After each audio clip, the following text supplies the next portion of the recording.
economy shrank for the second straight quarter at the end of July. That has sparked fears that the United States is in recession territory. And while we may not be in recession right now, analysts note that a mild recession could come by the end of the year. Here to talk about the impact of a possible recession, especially on the state of Utah, is the president and the CEO of World Trade Center Utah, Miles Hansen. Miles, always great to have you here. And I'll just ask you the straight-up question. We'll talk about the definition of a recession. Right. That's being hotly debated in the country right now. But are we, in your opinion, in a recession? And here in the state of Utah, are we in recession? You know, Doug, thanks for having me on for covering the story. You know, technically, a lot of experts say that a recession is two quarters, consecutive quarters of no economic growth or an economic contraction. That's what we've seen now over the past couple of quarters, but it's very, very mild. And so I guess technically, I would say that nationally, we're in a mild recession right now. We'll see those numbers could be changed over subsequent quarters, and maybe it turns out that the economy didn't contract like experts say, but there's no question at all that there is a lot of economic uncertainty. There's some economic headwinds. We see a lot of global disruption. A lot of people are now trying to figure out, you know, is a larger recession coming? And what could that mean for their business or their households? And here in the state of Utah, what could that mean for the state? On Friday, we had numbers come out, jobs report, and it was much, much better than had been anticipated, almost twice, or maybe even a little more than twice what was anticipated. How important are the unemployment figures in the equation we're talking about? You know, I think it's really important, Doug. You look at unemployment here in the state of Utah, we're still at 2%.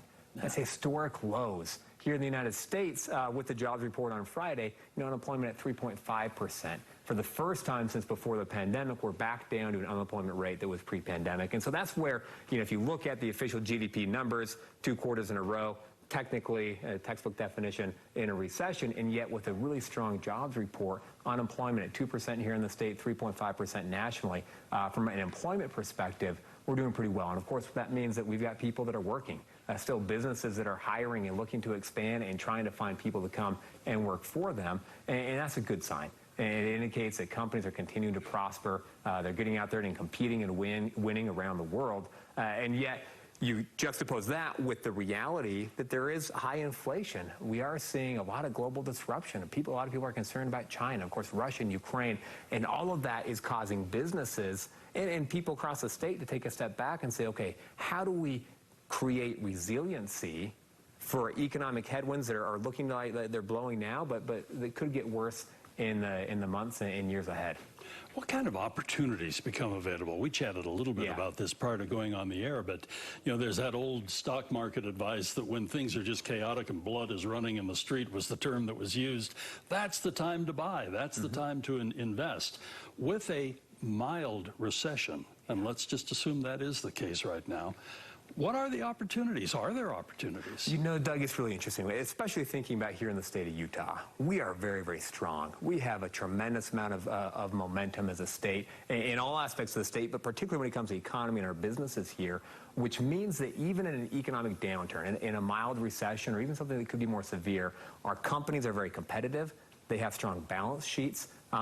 They've demonstrated over the past 2 or 3 years that they are very nimble, and despite disruption, they're able to pivot and go and capitalize on opportunities around the world.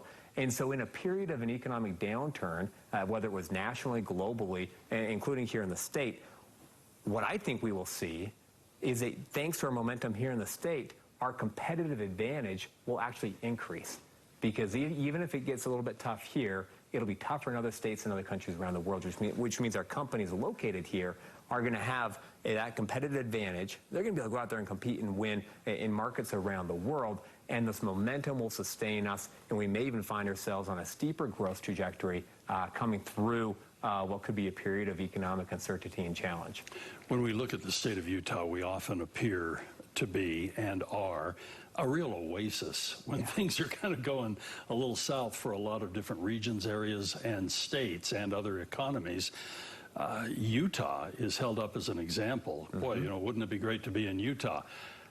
How well prepared do you believe we are versus perhaps some other parts of the country when it comes to a mild recession? Yeah, no, I think that we are very well prepared. Here in the state, companies tend to be pretty conservative in their spending, which means they've got strong balance sheets, good cash flow.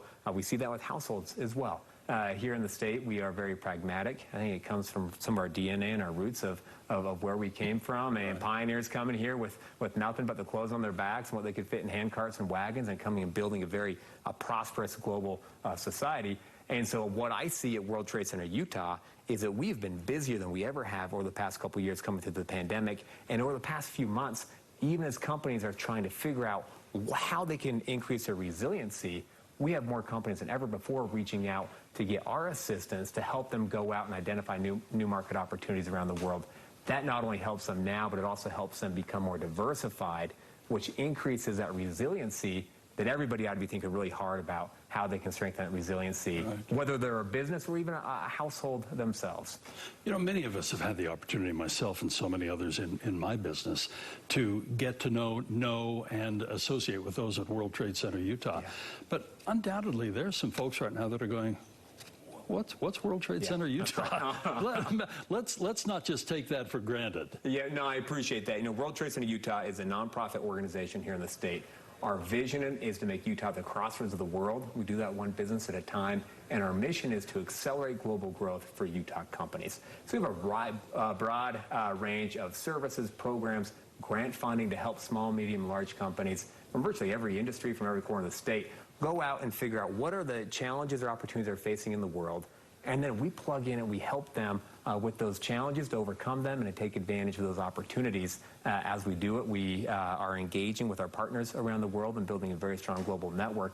And so if there's any company out there that's trying to figure out how to solve some sort of an international headache, or they like to say, I want to figure out how to go and increase my resiliency by diversifying and finding markets overseas, we'd love for them to reach out. We're almost out of time, unfortunately, but sometimes I'm amazed, even though I've observed this now for many years and even decades, that what a player Utah is and how much we do import and export and how much foreign commerce really means to our state. Yep, that's right. Our competitive advantage, the thing that makes us different from all the states around us, is how internationally minded we are here in the state of Utah. You see that in all aspects of society, but you absolutely see it in the economy. We have businesses from day one that are thinking about being global players, and that is unique. You don't see that in a lot of other states, and so that's something that comes from again, our heritage. It's part of our DNA. We want to be a city and a community and a state that has global influence, and as we go out and do that, I firmly believe that as a state, we will continue to have a leavening effect on the nation, our partners around the world. Miles, thank you so much for spending this time with us here on Sunday Edition. Always a pleasure to chat with you. And we will be right back. Stay with us on this Sunday morning.